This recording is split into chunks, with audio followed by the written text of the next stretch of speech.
স্বাগত আরেকবার, দেখছেন এডিটর স্পিক। বিএনপি নেতা সালাউদ্দিন আহমেদকে মেঘালয় পুলিশ গ্রেপ্তার করে হাসপাতালে ভর্তি করেছে। এ বিষয়ে বিস্তারিত জানাতে যোগ দিচ্ছেন সিলেটের ডাক পত্রিকার শিলং প্রতিনিধি তাজউদ্দিন আহমেদ। তাজউদ্দিন, আমরা প্রথমেই জানতে চাই যে সর্বশেষ সালাউদ্দিনের এখন কি অবস্থা এবং তিনি কোথায় আছেন? সালাউদ্দিন সাহেব বর্তমানে শিলংয়ে আছেন, শিলং সিভিল হসপিটালে। তাকে প্রথমে নেওয়া হয়েছিল Meghalaya institute of mental health and neuro sciences নামক একটা হাসপাতালে। সেখান থেকে বর্তমানে নেওয়া হয়েছে শিলংয়ের সিভিল হাসপাতালে। সেখানেই আছেন তিনি। পুলিশ এখনো তাকে ঠিক মতো জিজ্ঞাসাবাদ করতে পারেনি, তাই তার কাছ থেকে জিজ্ঞাসাবাদ না করে বিস্তারিত কিছু বলছে না পুলিশ। পুলিশ তাকে কখন গ্রেপ্তার করেছে সেটা কি জেনেছেন? তাকে গ্রেফতার করেছে গতকাল, তার মানে সোমবার সকালের দিকে গ্রেফতার করেছে শিলংয়ের গলফ লিংক এলাকায়। এমনি আপনি কি তার সঙ্গে দেখা হয়েছে হাসপাতালে বা কোথাও? না, ওনার সঙ্গে আমার দেখা হয়নি। এখন পুলিশ পরবর্তীতে কি কার্যক্রম নেবে সেই ব্যাপারে কি কিছু জানিয়েছে? উনি কাগজপত্র তার আছে কিনা ওখানে যাওয়ার ক্ষেত্রে? না, পুলিশ এখনো কিছু জানায়নি। পুলিশ ওনাকে জিজ্ঞাসাবাদ করতে চাইছে। উনি মানসিকভাবে ঠিকঠাক সুস্থ নন বলে জানা গেছে। কিছুটা পাগলামির বান করছেন বলে জানা গেছে। সেটা বান ঠিকই উনি অসুস্থ, সেটা পুলিশ যতক্ষণ কনফার্ম করতে পারছে না ততক্ষণ তাকে জিজ্ঞাসাবাদ করতে যাচ্ছে না। তাকে জিজ্ঞাসাবাদ করার পরেই পুলিশ পরবর্তী সিদ্ধান্ত নেবে। এখনো পুলিশের পক্ষ থেকে বিষয়ে কিছু জানানো হয়নি। বাংলাদেশ সরকারের পক্ষ থেকে বা বাংলাদেশ থেকে কেউ সেখানে যোগাযোগ করেছে সালাউদ্দিন আহমেদের খোঁজ খবর নেওয়ার জন্য? এই ব্যাপারে কিছু জানতে পেরেছেন? বাংলাদেশ সরকারের পক্ষ থেকে বা বাংলাদেশ থেকে কেউ সেখানে যোগাযোগ করেছে সালাউদ্দিন আহমেদের খোঁজ খবর নেওয়ার জন্য? এই ব্যাপারে কিছু জানতে পেরেছেন? না, এই ব্যাপারে আমার কাছে এখনো পর্যন্ত কোনো খবর আসেনি। বাংলাদেশ থেকে কোনো যোগাযোগ করা হয়েছে বলে কোনো খবর আমাদের কাছে এই মুহূর্তে নেই। এমনিতে ওনাকে গ্রেফতার করা হয়েছে একজন অবৈধভাবে ভারতে আসার অভিযোগে।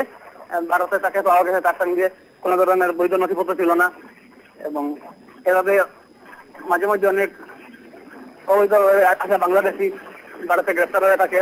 তাদের আবার পুলিশ করে পাঠানো হয়ে থাকে। সালাউদ্দিন সাহেবের ব্যাপারে আপাতত দৃষ্টিতে এরকমই মনে হচ্ছে। উনি কিভাবে এলেন বা কি অবস্থায় পাওয়া গেছে সেটাও পুলিশ ভালো করে এখনো সরকারিভাবে জানায়নি। জনাব তাজউদ্দিন, সাধারণভাবে যখন কাগজপত্র ছাড়া কাউকে গ্রেপ্তার করা হয় তখন কি প্রক্রিয়া নেওয়া হয়? সরাসরি পুশব্যাক করা হয় নাকি বাংলাদেশের সঙ্গে কোনো যোগাযোগ করা হয়? সাধারণত পুশব্যাকই করা হয়। অনেক সময় অন্য প্রক্রিয়ার মধ্যে দিয়ে যায়, সেজন্য ঠিক বলতে পারবো না। এই কেসটা এটা তো অনেকটা সংবেদনশীল একটা বিষয়। অন্য কেসের একটু আলাদা হবে, স্বাভাবিকভাবেই কূটনৈতিক পর্যায়ে যেতে পারে ব্যাপারটা। ঠিক এখন পর্যন্ত ঠিক বলা যাচ্ছে না, আমার কাছে খবর নেই এই মুহূর্তে। তাজউদ্দিন আহমেদ, আপনি খবর সংগ্রহ করতে থাকুন, আমরা অবশ্যই প্রয়োজনে আবার আপনার কাছে ফিরে যাব। শিলং থেকে জানাচ্ছিলেন তাজউদ্দিন। আমরা চলে যাব অন্যান্য খবরে। মহাসড়কে দুর্ঘটনা কমাতে নতুন উদ্যোগ নিতে যাচ্ছে সড়ক বিভাগ। নরসিংদীতে ঢাকা সিলেট মহাসড়কে 3টি এলাকায় এই বিশেষ উদ্যোগ সফল হওয়ায় এই এলাকায় কমে এসেছে দুর্ঘটনার হার। এবার সারা দেশে তা বাস্তবায়নের উদ্যোগ নিতে যাচ্ছে সড়ক বিভাগ।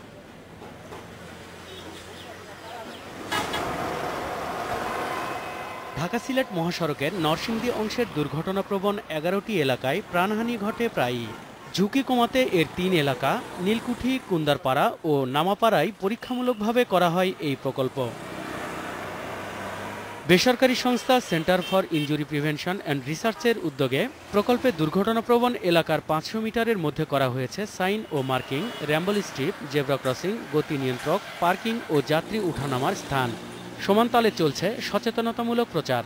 যারা এখানে গাড়ি চালান তারা যেন অ্যাওয়্যার হন যে এখানে একটা সেফ ক্রসিং আছে, যেটার মাধ্যমে লোক পারাপার হয়, এবং সেখানে যদি তারা জানে এবং কিছুটা গতি কমাতে পারে তাহলেই আমরা আমাদের এই যারা পার হবে তা পারাপার করবে তাদেরকে রক্ষা করতে পারবো।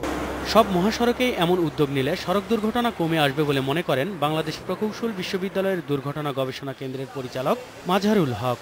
এইরকম ডিজাইন যদি আমরা ইমপ্লিমেন্ট করতে পারি জায়গায় জায়গায়, তাহলে ডেফিনেটলি রোড সেফটি অনেকভাবে কমে আসবে এবং কমে আসছে। এই বিশেষজ্ঞের পরামর্শ মেনে সারা দেশেই এমন উদ্যোগ নেওয়ার কথা জানিয়েছে সড়ক বিভাগ। প্রজেক্ট যদি ভালোভাবে কাজ করে তাহলে আমরা আমাদের এই প্রজেক্টের উপরে নির্ভর করে আমরা আমাদের সারা দেশে এই কার্যক্রম ছড়িয়ে দেব। একসঙ্গে সব এলাকায় এমন প্রকল্প নেওয়া কঠিন জানিয়ে সড়ক বিভাগের প্রধান প্রকৌশলী জানান, ধাপে ধাপে এই কাজটি করবে সরকার। নজরুল ইসলাম তমাল, ইন্ডিপেন্ডেন্ট নিউজ। এই মুহূর্তে আমাদের সঙ্গে রাজশাহী থেকে যোগ দিচ্ছেন সহকর্মী আহসান হাবিব অপু। অপু, রাজশাহীতে এই ধরনের উদ্যোগ দেওয়া হচ্ছে কিনা এবং নেওয়া হলে সেটা কি প্রক্রিয়া আছে, কতদূর আছে, বাস্তবায়ন শুরু হয়েছে কিনা?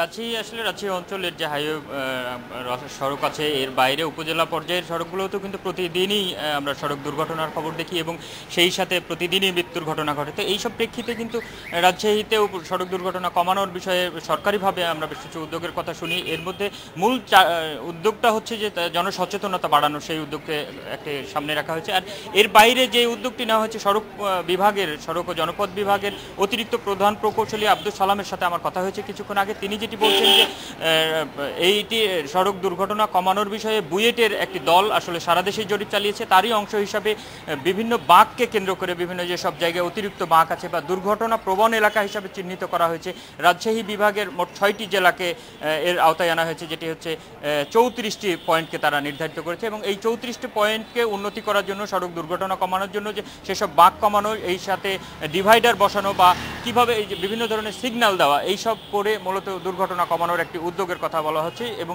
খুব শীঘ্রই এটা কাজ শুরু হবে। এর জন্য খরচ ধরা হয়েছে 34 কোটি টাকা। রাজশাহীর বিভাগের এই খরচটি ধরা হয়েছে।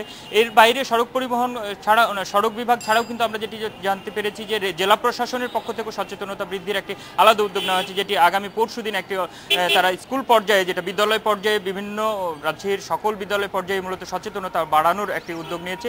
আর আরেকটি জিনিস যেটি, যে এর আগে কিন্তু বলা হতো যে সড়ক দুর্ঘটনা রোধে কিন্তু বিভিন্ন জায়গায় আমরা যেটি দেখেছি গতিরোধক দেওয়া হতো, এটিকে কিন্তু দুর্ঘটনার অন্যতম কারণ হিসেবে চিহ্নিত করা হয়েছে। এবং এই মুহূর্তে রাজশাহীর মহাসড়ক যেগুলো, সচেতনতার কথা বলছেন, সচেতনতা কি শুধুমাত্র যারা পথচারী তাদের জন্য, নাকি যারা সড়ক পরিবহনে অর্থাৎ চালক যারা আছেন অথবা পরিবহনের অন্যান্য কাজে যারা আছেন তাদেরকেও সচেতনতার কোনো ধরনের উদ্যোগ কি রাজশাহীতে দেখছেন আপনি?